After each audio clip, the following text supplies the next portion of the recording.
Question number 51 है, in an isolator the supporting structure on which various component are mounted. बड़े बड़े railway station पे accelerator लगा होता है जिससे सीढ़ी की तरह बना होता है जिससे हम ऊपर चढ़ते हैं। उसमें किस सपोर्टिंग स्ट्रक्चर पर उसके सारे कंपोनेंट माउंटेड होते हैं? एक्सीलेटर के जो भी कंपोनेंट, सारे कंपोनेंट जिस स्ट्रक्चर पर माउंटेड होते हैं उसको ट्रस बोला जाता है। ट्रस बोला जाता है। इसका फर्स्ट ऑप्शन करेक्ट है। क्वेश्चन 52 है, the speed remaining constant the head in a centrifugal pump varies as square of the diameter of impeller. Head होता है सेंट्रीफ्यूगल पंप का हेड क्या होता है? अगर कोई पंप लगा दे तो ये कितने हाइट तक पानी ऊपर फेंकता है उसको हेड बोलते हैं। ये हेड अगर स्पीड कांस्टेंट है तो हेड किसके प्रोपोर्शनल होगा? इम्पेलर का जो डायमीटर रहता है उसके स्क्वायर के प्रोपोर्शनल होता है ये हेड। तो सेकंड ऑप्शन इसका करेक्ट है। क्वेश्चन नंबर 53 है, the best suitable pump for pumping water to cities and town from river और deep tube well is. Cities में या टाउन में डीप ट्यूब वेल या रिवर से पानी को पंप करने के लिए कौन सा पंप सुटेबल होगा? तो सबसे जो सुटेबल रहता है, हाइट जहाँ पे ज़्यादा है, क्या सिटीज़ में मल्टी स्टोरेज बिल्डिंग ज़्यादा होती है इसीलिए यहाँ पे वर्टिकल टरबाइन पंप ज़्यादा सुटेबल है। थर्ड ऑप्शन इसका करेक्ट होगा। क्वेश्चन नंबर 54 है, the number of impeller in multi stage centrifugal pump depends upon. Multi stage centrifugal pump में क्या होता है? एक ही पंप में कई सारे इम्पेलर लगे होते हैं। तो नंबर ऑफ इम्पेलर इसमें कितने लगे होंगे वो किस चीज़ पर डिपेंड करता है? ये डिपेंड करता है डिलीवरी हेड कितना है, मतलब पानी को कितना हाइट तक ऊपर पहुंचाना है। तो फोर्थ ऑप्शन इसका करेक्ट। क्वेश्चन नंबर 55 है, reading and writing require an illuminance of more than 300 lux से ज़्यादा लाइट चाहिए रीडिंग या राइटिंग के लिए। इसका सेकेंड ऑप्शन करेक्ट है। ब्रॉड डे लाइट में 50,000 लक्स होता है। लक्स मीटर को अगर हम ब्रॉड डे लाइट में ले जाएंगे तो 50,000 लक्स के आसपास दिखता है। अगर उसी लक्स मीटर से 300 लक्स तक अगर लाइट दिखता है तो वहाँ हम आसानी से पढ़ लिख सकते हैं। इसका second option correct. Question number 56 है, the ratio of minimum to average illuminance is known as.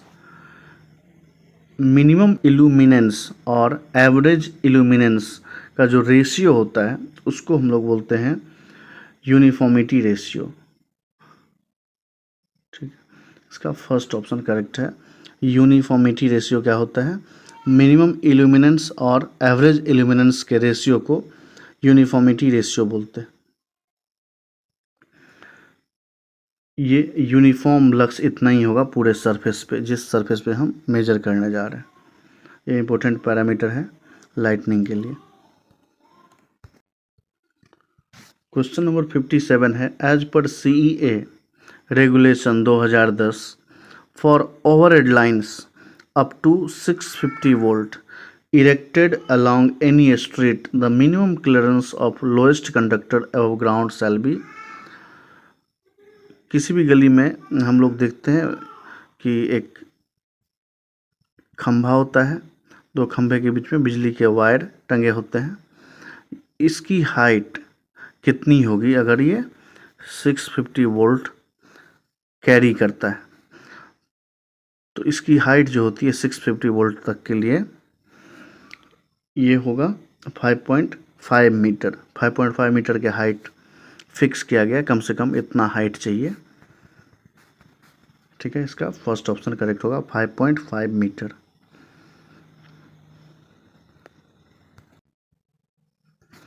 अभी ऊपर के क्वेश्चन में हम वर्टिकल क्लियरेंस देखे थे। यही regulation as per CEA 2010, the minimum horizontal clearance between the nearest conductor and any part of building should be, कितना metre होना चाहिए?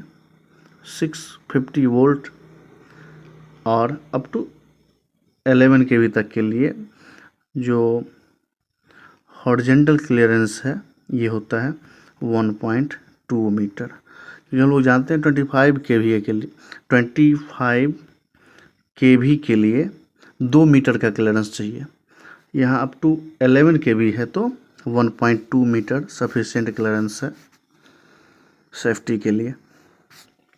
इसका थर्ड ऑप्शन करेक्ट होगा।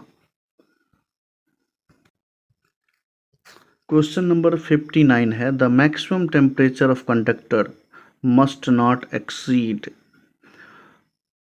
Degree centigrade under short circuit condition for XLPE cable. XLPE cable होता है cross linked polythene cable, और उसके अंदर मेटेलिक कंडक्टर होता है। तो उस कंडक्टर का टेम्परेचर 250 डिग्री सेल्सियस से ज़्यादा नहीं होना चाहिए शॉर्ट सर्किट कंडीशन, नहीं तो XLPE जो है वो डैमेज हो जाएगा। तो 250 बी ऑप्शन इसका करेक्ट है। क्वेश्चन नंबर 60 है, in reference to transformer oil of electric loco. DGA means, DGA का बहुत सारा मतलब होगा, लेकिन in reference to transformer oil of electric loco, DGA का मतलब होता है dissolve gas analysis. Dissolve gas analysis एक टेस्टिंग मेथड है ट्रांसफार्मर के आइल का। इसमें अलग अलग गैस होता है, मीथेन, कार्बन डाइऑक्साइड और बहुत सारे गैस कितना मात्रा में मौजूद है ये बताता है कि ट्रांसफार्मर आइल हेल्दी है कि नहीं। अगर किसी गैस एसिटिलीन कहीं अगर उसका मात्रा ज़्यादा हो गया, इसका मतलब उसमें कुछ ना कुछ डिफेक्ट आ गया है, और हम कौन सा गैस की मात्रा बढ़ा है उसके बेसिस पे क्या डिफेक्ट, किस वजह से ऐसा हुआ वो पता कर सकते हैं। तो बहुत ही अच्छा टेस्टिंग मेथड है ट्रांसफार्मर के आइल का, dissolve gas analysis method.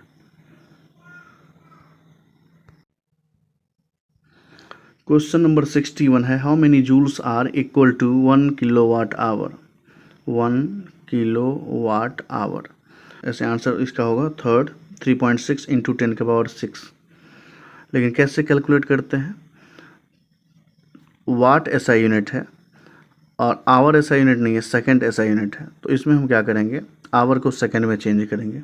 Kilo का मतलब हुआ 10⁻³ इंटू वाट इंटू आवर हुआ, एक आवर में 3600 सेकेंड होते हैं, तो 3600 से इसको मल्टीप्लाई करेंगे। अगर 3 डिजिट यहाँ ले लिए तो 3.6 डाल सकते हैं, 3.6 इंटू 10⁻⁶। और ये जो 3 डेसिमल है ये अगर यहाँ आ गया तो 10⁻⁶ हो गया, तो 3.6 इंटू 10⁻⁶ करेक्ट आंसर होगा थर्ड। इसमें अगर आवर को हम सेकंड में चेंज कर देंगे, किलो के बदले में 1000 लिखेंगे, तो ऑब्वियसली ये आ जाएगा 3.6 इंटू 10⁻⁶, और ये SI यूनिट इसका जूल होगा। थर्ड ऑप्शन इसका करेक्ट। क्वेश्चन नंबर 62 है, which test is more useful for detection of inter turn short. Inter turn short को डिटेक्ट करने के लिए कौन सा टेस्ट यूजफुल है? ये सर्ज कंपैरिजन टेस्ट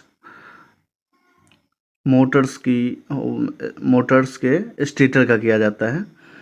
उसमें जैसे 3 फेज सिस्टम है, तो एक करंट इधर से जाएगा, दूसरा करंट इधर से आता है, और दोनों का वेव फॉर्म बनता है। दोनों वेव फॉर्म अगर एक दूसरे को सुपर इम्पोज कर देता है, इसका मतलब वाइंडिंग सही है। अगर इस फेज में कुछ शॉर्ट है, कोई वाइंडिंग शॉर्ट है, तो इसका वेव फॉर्म इधर वाले जो करंट आया है उसका वेव फॉर्म इसको सुपर इम्पोज नहीं करेगा, और ऐसे करके हम फॉल्ट को डिटेक्ट कर सकते हैं। तो सर्ज कंपैरिजन टेस्ट इसका करेक्ट आंसर होगा। UST हम लोग एक्सेल का करते हैं, अल्ट्रासोनिक टेस्टिंग। एक्सेल में कोई क्रैक है, कुछ है ऐसा। 10 डेल्टा टेस्ट किया जाता है ट्रांसफार्मर का और ट्रैक्शन मोटर का, जिसमें लीकेज करंट कितना है, उसमें कैपेसिटर होना चाहिए केबल का, लेकिन उसमें रेसिस्टिव पार्ट कितना है उसके लिए 10 डेल्टा टेस्ट किया जाता है। ठीक है, तो इसका फोर्थ ऑप्शन करेक्ट होगा। क्वेश्चन नंबर 63 है, a 3 phase 1500 RPM 50 hertz synchronous motor will have dot dot pole. Number of pole निकालने का फॉर्मूला होता है NS equal to 120 F by P। India में फ्रीक्वेंसी फिक्स है 50 हर्ट्ज, तो 120 इंटू 50 हो गया 6000 अपॉन P। अगर स्पीड 1500 है तो 6000 को कितना से डिवाइड करें कि 1500 हो जाए, तो 4 से डिवाइड करेंगे, इसका मतलब 4 पोल की मशीन है। अगर स्पीड रहता 3000 तो 6000 को कितना से डिवाइड करें कि 3000 हो जाए, तो 2 से डिवाइड करेंगे तो 2 पोल की मशीन हो जाएगी। 1500 RPM है तो 1500 को कितना से मल्टीप्लाई कर दें कि 6000 हो जाए, तो 4 से, इसका मतलब 4 पोल की मशीन है ये। 249 करेक्ट आंसर होगा। 249 ऑप्शन ID है, मतलब फर्स्ट ऑप्शन इसका करेक्ट।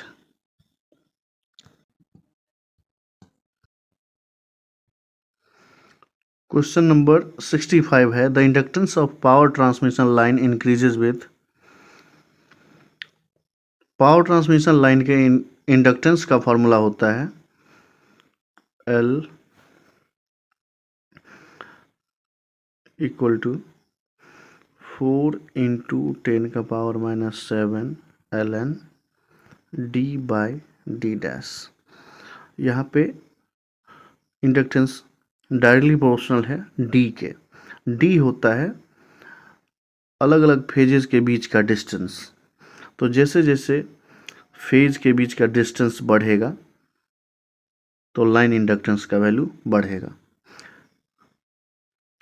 ठीक है, तो the inductance of power transmission line increases with increase in,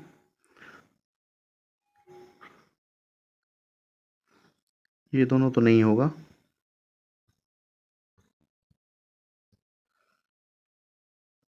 increase in spacing between the phase conductor. अगर फेज कंडक्टर के बीच का डिस्टेंस बढ़ेगा तो लाइन इंडक्टेंस का वैल्यू बढ़ेगा। थर्ड ऑप्शन इसका करेक्ट। क्वेश्चन नंबर 66 है, corona loss is less when the shape of conductor is circular. अगर कंडक्टर का शेप सर्कुलर होगा तो उसमें कोरोना लॉस मिनिमम होता है। फर्स्ट ऑप्शन इसका करेक्ट। क्वेश्चन नंबर 67 है, MOSFET is a dot dot device. MOSFET जो है metal oxide semiconductor field effect transistor जो है एक वोल्टेज कंट्रोल्ड डिवाइस है। ये गेट,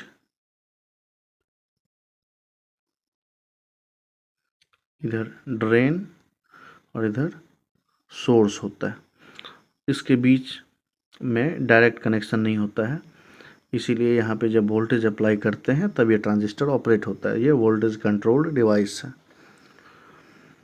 सेकेंड ऑप्शन इसका करेक्ट होगा।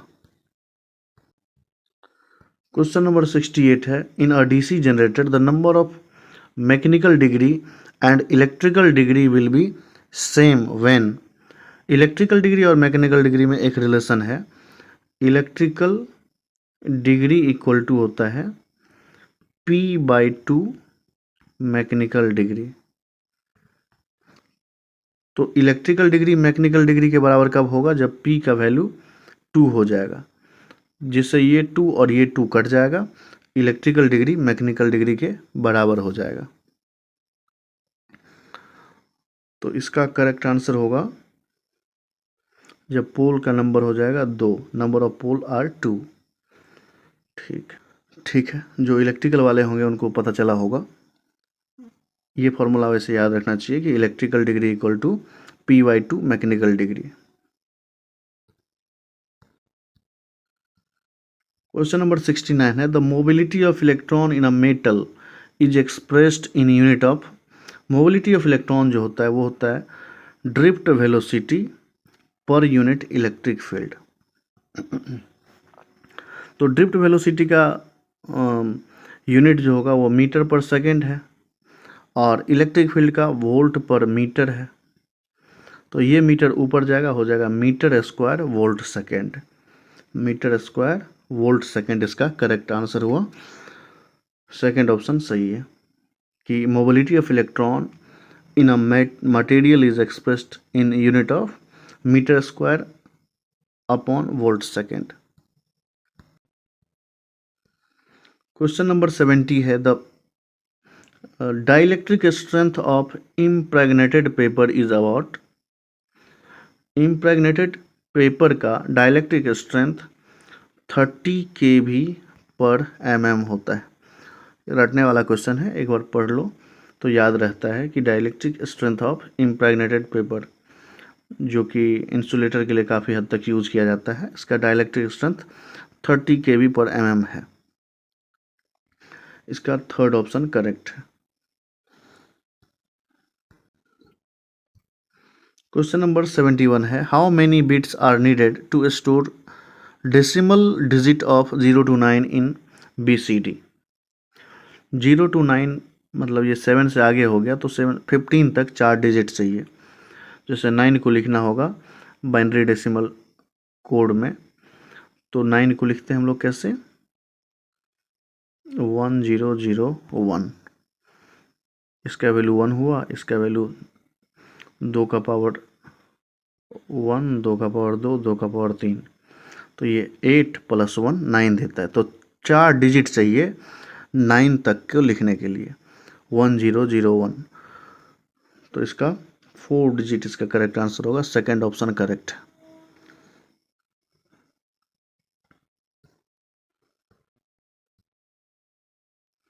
क्वेश्चन नंबर 72 है which logic family has highest fan out. सबसे ज़्यादा फैन आउट जो है वो CMOS का है, याद कर लेना चाहिए इसको। CMOS का सबसे ज़्यादा ये लॉजिक फैमिली है जिसका fan out highest. Fourth option इसका करेक्ट। क्वेश्चन नंबर 73 है the hum in transformer is due to. ट्रांसफार्मर में एक हमिंग साउंड आता है, उसका कॉज है मैग्नेटोस्ट्रिक्शंस। थर्ड ऑप्शन इसका करेक्ट है। मैग्नेटोस्ट्रिक्शंस की वजह से ट्रांसफार्मर में हमिंग नॉइज आता है। क्वेश्चन नंबर 74 है the rating of regulated battery charger RBC and emergency battery charger EBC sections of latest version of regulated cum emergency battery charger conforming to RDSO spec 183 is ... and ... respectively। तो regulated battery charger का जो rating है वो 4.5 kilowatt होता है। Regulated battery charger का rating 4.5 kilowatt है, जबकि इमरजेंसी बैटरी चार्जर का रेटिंग 2.5 किलोवाट है। तो 4.5 और 2.5 इसका करेक्ट आंसर 1 है। क्वेश्चन नंबर 75 है safety loop in LHB rake operates at a control voltage of 24 volt DC पे काम करता है। LHB रेक का सेफ्टी लूप 24 वोल्ट DC, इसका fourth option correct. Question number 76 है which of the following voltage is not available in HOG head on generation LHB AC coach. LHB AC coach में जहाँ पे HOG टाइप की supply मिलती है, head on generation से supply मिलती है, वहाँ 24 वोल्ट AC नहीं मिलता है। 110 AC 110 DC ये दोनों अवेलेबल रहता है। 110 AC 110 DC दोनों अवेलेबल है। 110 DC फ़ैन को लगता है, 110 AC चार्जर वाले प्लग जो लगाते हैं हम लोग कोच में, जो जहाँ पे चार्ज करते हैं मोबाइल को, उसमें लगता है। और बहुत सारे ऐसे रिलेज वगैरह है जो 24 वोल्ट DC पे काम करता है। ये 24 वोल्ट एसी नहीं रहता है। फोर्थ ऑप्शन इसका करेक्ट है। क्वेश्चन नंबर 77 है power rating of 415 transformer used in general second class non AC LHB coach. General second class non AC LHB coach में जो ट्रांसफार्मर लगे होते हैं लाइट और फैन के लिए, उसका केवीए रेटिंग कितना है? तो दो टाइप के ट्रांसफार्मर यूज होता है, एक 9 केवीए वाली और एक है 15 केवीए वाली।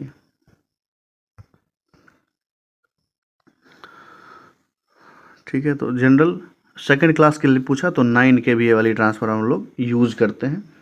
थर्ड ऑप्शन इसका करेक्ट।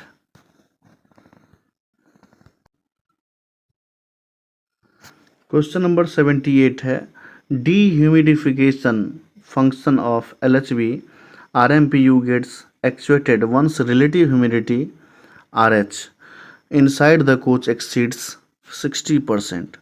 अगर ह्यूमिडिटी 60% से ज़्यादा हो जाता है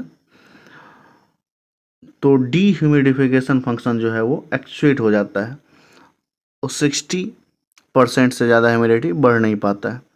तो फर्स्ट ऑप्शन इसका करेक्ट होगा 60%। क्वेश्चन नंबर 79 है total number of temperature setting available with LHB coach air conditioning system ER। LHB coach के एयर कंडीशनिंग सिस्टम में कितने टेम्परेचर सेटिंग होता है? दो टाइप का मोड होता है, एक कूलिंग मोड, एक हीटिंग मोड। तो कूलिंग मोड में 7 टेम्परेचर सेटिंग होता है 20 डिग्री से 25 डिग्री के बीच में। तो इसका थर्ड ऑप्शन सही है।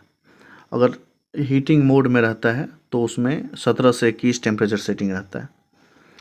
तो इसका थर्ड ऑप्शन सही है। क्वेश्चन नंबर 80 है power factor improvement in LHB AC 2 tyre 3 tyre coach is carried out by providing capacitor bank of total value of कितना VAR। ये 18 kVAR का कैपेसिटर इंस्टॉल करते हैं LHB second AC third AC coach के पास, इसके power factor को improve करने के लिए। थर्ड ऑप्शन इसका correct. The current rating of HRC high rupturing capacity fuse provided with battery bank positive terminal in BGICFTL coach is। इसमें घर में जनरली हम लोग 25 एम्पेयर का फ्यूज़ लगाते हैं और TL कोच में 40 एम्पेयर का HRC फ्यूज़ लगा होता है। HRC फ्यूज़ लगा होता है जिसका करंट रेटिंग 40 एम्पेयर। इसका सेकंड ऑप्शन करेक्ट है। क्वेश्चन नंबर 82 है ESTI fusible link cartilage is used for protection from. ये फ्यूजिबल लिंक ST कार्टिलेज जो है ये ओवरहीट प्रोटेक्शन स्विच है LHB RMPU AC coaches heater के लिए।